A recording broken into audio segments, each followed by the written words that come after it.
औज़ुबिल्लाहिमिनश्शैतानिर्रजीम बिस्मिल्लाहिर्रहमानिर्रहीम। तमाम बरादरान को जो है ना इस क्लास में मैं खुशामदीद कहता हूँ। इंट्रोडक्शन की तो खैर ज़रूरत नहीं है क्योंकि हम सारे कुलीग्स हैं।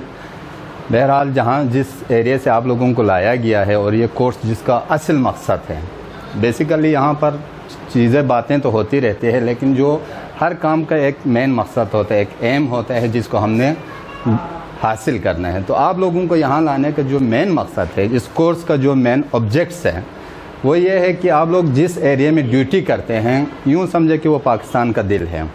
पाकिस्तान के बहुत बड़े दिमाग वाले लोग वहाँ पे होते हैं और आप लोगों ने उनकी सेफ्टी एंड सिक्योरिटी के लिए काम करना है। आपको जॉब नेचर से ऐसा है जिसको जो है ना लाइफ सेविंग जॉब कहा जाता है। तो थोड़ी सी आप लोगों को रिफ़्रेश करने के लिए लाया है, ताकि हम ये नहीं कहेंगे कि आपको कोई नई चीज़ पढ़ाई जाएगी।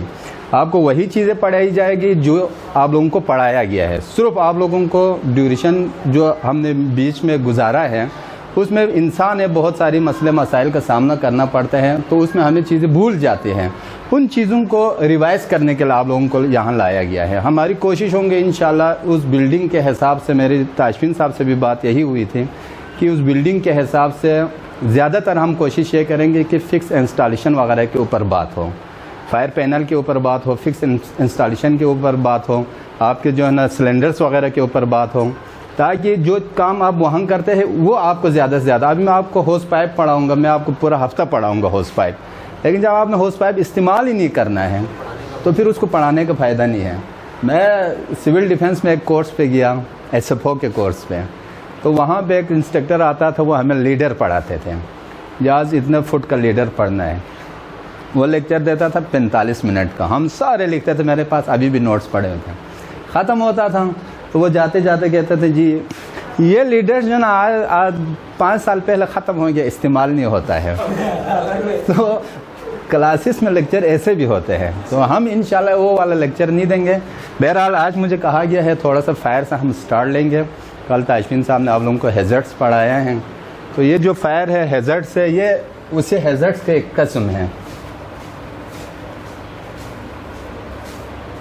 अब फायर के तो आप सबको पता है कि फायर क्या चीज़ है, क्यों सर जी, याद है कुछ? आग किसे कहते हैं? केमिकल रिएक्शन, फ्यूल और ऑक्सीजन के दरमियान ऐसा केमिकल रिएक्शन जो माकूल टेम्परेचर पर होती है। ठीक है सर जी। और हम जो इसके ऊपर आजकल एक और चीज़ भी आई हुई है, केमिकल चेन रिएक्शन।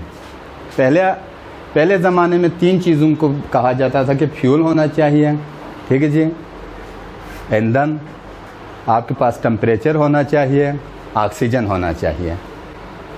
यही 3 चीज़ें हमने पढ़ी है शुरू में, लेकिन आजकल थोड़ा इसको अपडेट किया गया है, आपका चेन रिएक्शन का होना ज़रूरी है। तो मेरा जो आज हम जिस चीज़ पे फोकस करेंगे वो हम चेन रिएक्शन पे करेंगे, क्योंकि ये नई चीज़ आई है। हो सकता है ये जो बंदे हैं इन्होंने तो पढ़ा होगा, लेकिन जो आप पुराने हैं, आप जिन्होंने कोर्स नहीं किया है, उनको ये चेन रिएक्शन पता तो होगा। जब मैं आपको पढ़ाऊँगा तो आप कहेंगे ये तो हमें पता था, लेकिन चूँकि ये एक तरतीब से उन्होंने नाम दिया है बाकायदा इसका, तो आग जो है ना, एक तो आपके पास ईंधन होना चाहिए। ये ज़रा आप लोग ज़बानी याद करके जाएंगे। हाँ, ये सही क्लास लाए इस पेंसिल होना चाहिए, वही तो मैं यही देख रहा था। मैं शुरू में मैं कहा सारे ऐसे, मैं कहा ज़बानी याद करेंगे, सारा टिप्स करके जाएंगे।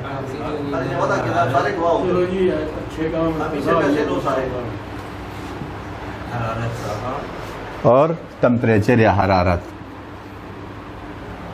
ये तो बेसिक चीज़ है। जब तक फ्यूल नहीं होंगे कोई आग नहीं लगेंगे, और फ्यूल को, ईंधन को जलने के लिए ऑक्सीजन की ज़रूरत होती है। ये भी आप लोगों को पता है क्योंकि आप प्रोफेशनल हैं। जब तक ऑक्सीजन नहीं होंगे वहाँ पर किसी किस्म का कोई काम नहीं होगा। और इन दोनों की मौजूदगी में जब तक माकूल टेम्परेचर सिर्फ टेम्परेचर से तो आग नहीं लगेंगे, जब तक उसकी रिक्वायरमेंट पूरी नहीं होंगे हरारत की, वहाँ किसी किस्म के कोई आग नहीं होंगे। ऑक्सीजन भी हर जगह मौजूद होती है, ईंधन भी हर जगह मौजूद होती है हमारे चारों तरफ। मसलन अभी हम इस कमरे में बैठे हुए, ये सारा ईंधन ही ईंधन है, ऑक्सीजन भी है, सब कुछ है जिसको आग लग सकती है।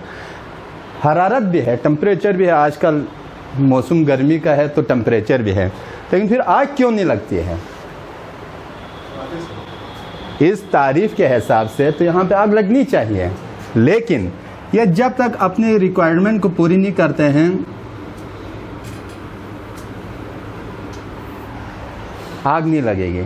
हर चीज़ के जलने का एक पॉइंट होता है जिसके ऊपर आग पकड़ती है, मसलन gases. Preparation phase, operation phase और पोस्ट मिशन, या जो हम आखिर में जो रिपोर्ट वगैरह देते हैं। तो ये हम प्रिपरेशन से पहले ऑपरेशन में दाखिल हुआ है तो यहाँ पर इस किस्म के प्रॉब्लम्स आ जाते हैं। अगर आप एज ए प्रोफेशनल किसी जगह पे जाते हैं, आपकी प्रिपरेशन पूरी ना हो और आप इंसिडेंट प्लेस पे पहुँच जाए तो वहाँ हमें मुश्किलात का ही होता है। इन्हीं चीज़ों को समझाने के लिए हम यहाँ आए। जिस तरह अभी हम गिर के नीचे आ गए हैं, ये किया है मिस्टेक है, क्योंकि हमारी प्रिपरेशन नहीं है। पहले हमने सोचा ही नहीं है क्लास कैसे होंगे, कहाँ पे होंगे, इसकी रिक्वायरमेंट क्या है। तो यही चीज़ें हैं, एक्सपेरिमेंट होते हैं, इंसान उसी से लाजमी नहीं है कि मैं यहाँ पे आग लगा के आपको समझाऊँ। इन्हीं छोटी छोटी चीज़ों से इंसान बहुत कुछ सीख सकते हैं। तो हमारी बात चल रही थी फायर के ऊपर। ठीक है, आग जो होती है वो ईंधन, ऑक्सीजन, हरारत का एक ऐसा केमिकल रिएक्शन होता है जिसके लिए आजकल चौथी चीज़ आई है चेन रिएक्शन।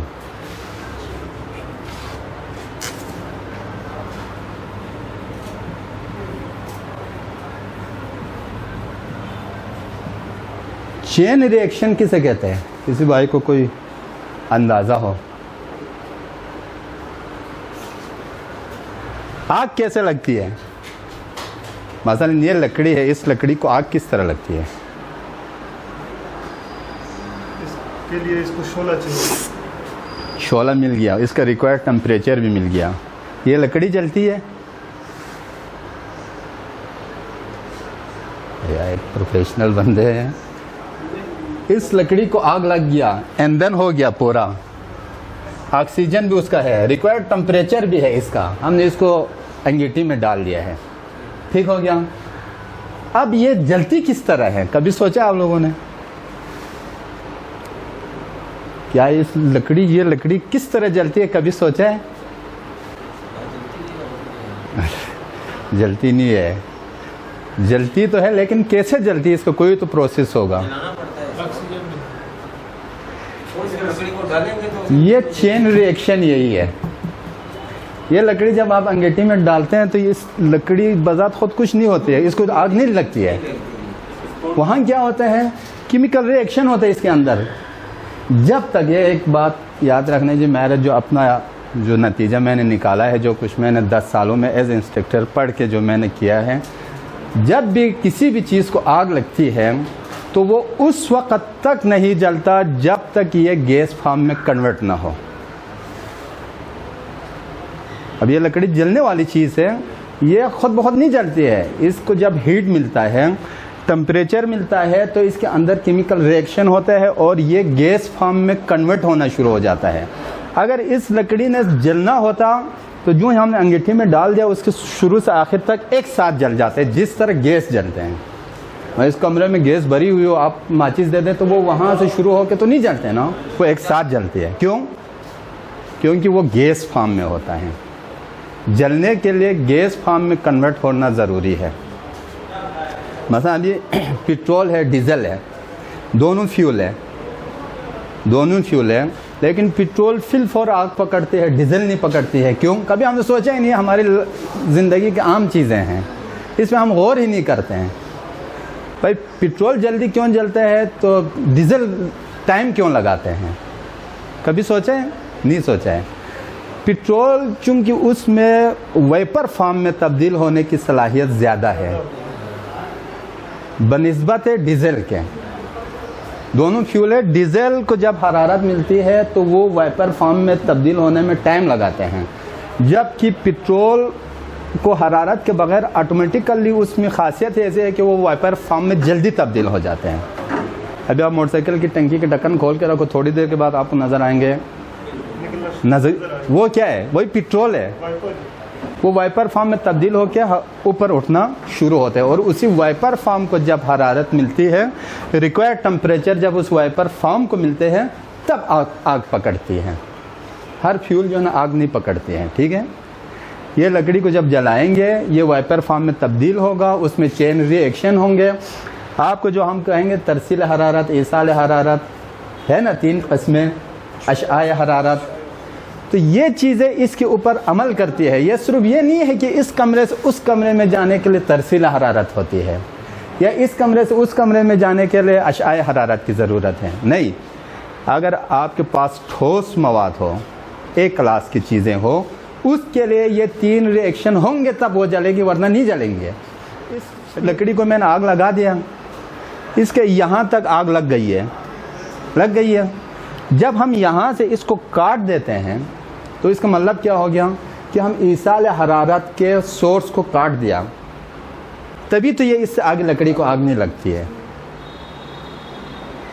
तो ये एक क्लास के फायर के लिए ये चीज़ें हैं। कुछ समझ में आ रहे हैं मेरी बात की? क्योंकि मैं असल में ये चीज़ें पढ़ के मैं थोड़ा सा बेसिक से थोड़ा ऊपर चला गया था, इस वजह से मैं पूछूंगा ये नहीं हो तो मैं उसको नीचे ले आऊँगा, क्योंकि मैंने इसलिए थोड़ा ऊपर रखा है क्योंकि आप लोग प्रोफेशनल है, हम लोग इसी फील्ड के हैं। आपको मैं ये कहूँ जी कागज़ को आग लगती है, माचिस की तिल्ली से आग लगती है, सिगरेट की बीट से आग लगती है, वो हमारा काम ही नहीं है। हम प्रोफेशनल है तो हमें थोड़ा नॉलेज हमारा ऊपर का होना चाहिए, जहाँ खुसूसन आप लोगों को, हकीकत में मैं कह रहा हूँ कि आप लोग जिस एरिया में रहते हैं आप रिप्रेजेंटेटर है हमारे डिपार्टमेंट के। वहाँ हाई लेवल के लोगों से जब आपकी मुलाकात होती है तो आपका लेवल भी हाई ही होना चाहिए, ठीक है ना जी। लेकिन हमारी बदकिस्मती ये है कि हम अपने फील्ड पे तवज्जो नहीं देते हैं।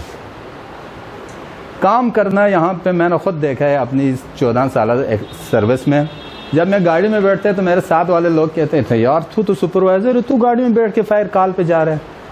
यानी इतना हमारा कंसेप्ट ख़राब हो गया है। तो मैं सुपरवाइज़र हूँ तो इसी काम के लिए सुपरवाइज़र हूँ ना, जब आग लगी है उस पर मैंने जाना है, इसके लिए मैं सुपरवाइज़र हूँ। इधर बैठने के लिए तो मुझे गवर्नमेंट ने नहीं भर्ती किया है। इसी तरह आप लोग हैं फाइटर है, इसमें शर्म वाली कोई बात नहीं है भाई। अल्लाह ने हमें रिज़्क़ का वसीला ये चीज़ बनाया है, आग बुझाना हमारा काम है। अल्लाह इसी के वसीले से हमें रिज़्क़ देते हैं, तो इस काम में शर्म की कौन सी बात है। हमारे हुजूर पाक सल्लल्लाहु अलैहि वसल्लम अपने जूते खुद गांठते थे, अपने कपड़ों की खुद सिलाई फरमाते थे, उससे बढ़ के तो हम कुछ भी नहीं है। हम तो उनके कदमों के खाक के भी बराबर नहीं है।